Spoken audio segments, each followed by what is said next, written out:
ဦးကြီးပထမဆုံးမင်္ဂလာပါဟုတ်ဦးမျိုးကြီးကိုဒါဒီကက်လေးတွေနဲ့ပေါ့ဦးမျိုးကြီးမချစ်တစ်ခုပြမယ်ဟုတ်ပြီအရှိမလည်းခုနဦးမျိုးကြီးမချစ်လေးတွေကြည့်ရတယ်ပေါ့အခုကတော့ရိုးရိုးလေးပေါ့ဦးမျိုးကြီးအခုကျွန်တော်ရှိမှာတာမန်ဖဲတို့တစ်ထုပ်ရှိရဦးမျိုးကြီးကျွန်တော်ယူလာတာပေါ့ဟုတ်ပြီဒါပေမဲ့ကျွန်တော်ယူလာတာဆိုတော့အကြံဖန်နေလောက်ထားတာဖြစ်မှာဆိုလို့ကျွန်တော်နည်းနည်းရောလိုက်မယ်ဦးမျိုးကြီးရနော်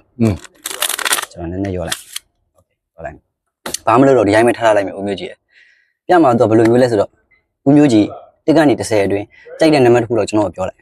ရတယ်ရတန်ကြာပန်းပေါ့ကြိုက်တဲ့နံပါတ်တစ်ခုတော့ပြောလိုက်ရှစ်သိကြပြီလား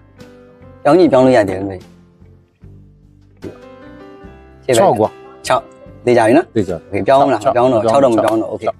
အဲ့တော့ဖဲထုတ်လေးခုနအတိုင်းပဲကျွန်တော်ချထားတယ်အကြံဖန်နေလောက်ထားမှဆိုလို့ကျွန်တော်ရောလိုက်တယ်ပြီးတော့ဒီတိုင်းပြန်ချထားတယ်ပြီးတော့ဦးမျိုးကြီးကျွန်တော်တစ်ကနေ30အတွင်းကြိုက်တဲ့နံပါတ်တစ်ခုမေးလိုက်တော့ဦးမျိုးကြီးနောက်ဆုံးresult 6လို့ပြောတယ်ဟုတ်တယ်6အဲ့တော့ဒါဘာမှမလုပ်ဦးမျိုးကြီးရယ်ဖဲချက်6ခက်ချမယ်1 2ကျွန်တော်မချဦးမျိုးကြီးရဦးမျိုးကြီးဖဲ6ချက်ကြီးပေါ်နေချလိုက်ချပြီးတော့ဦးမျိုးကြီး9ချက်မြောက်ဖဲချက်လေးဦးမျိုးကြီးယူထားလိုက်ကျွန်တော်ဘာမှမလုပ်နော်ကိုကင်လို့ရှိရင်ဟိုဖြစ်မှာဆိုလို့တမျိုးထင်မှာဦးမျိုးကြီးပါဦးမျိုးကြီးဖဲချက်6ခက်ချလိုက်6လို့ပြောလို့နဲ့ဟုတ်6ရပြီโอเคဒါဆို6လို့ပြောလို့6ခက်ချလိုက်ပြီဒါဆိုဒီ9ချက်မြောက်ဖဲချက်လေးဦးမျိုးကြီးပါဦးမျိုးကြီးကြည့်ပြီးကင်မရာလေးကိုလည်းပြပြီကျွန်တော်ဟိုဘက်လှည့်နေပြီးအဲ့ဒီကဘာလဲဆိုတော့ကျွန်တော်ပြောပြမယ်နိုင်တော့ဒူးစမ်းပါဦးမျိုးကြီးရနော်တော့ဘာမှမလုပ်ရသေးဘူးโอเคအေးလေဟိုဘက်လှည့်တာမှာရပြီဆိုပြောโอเคရပြီနော်ပြီးလဝါလေးနဲ့အုတ်ထောင်းဦးမျိုးကြီးကျွန်တော်ဒီဘက်ပြန်လှည့်ဦးမျိုးကြီးဖဲချက်မြင်သွားမှာဆိုလို့ရပြီလဝါလေးနဲ့အုတ်ထောင်းရပြီโอเคဒါဆိုကျွန်တော်ဖဲလို့ပြန်ကန်နိုင်မယ်အဲ့တော့ဦးမျိုးကြီးရ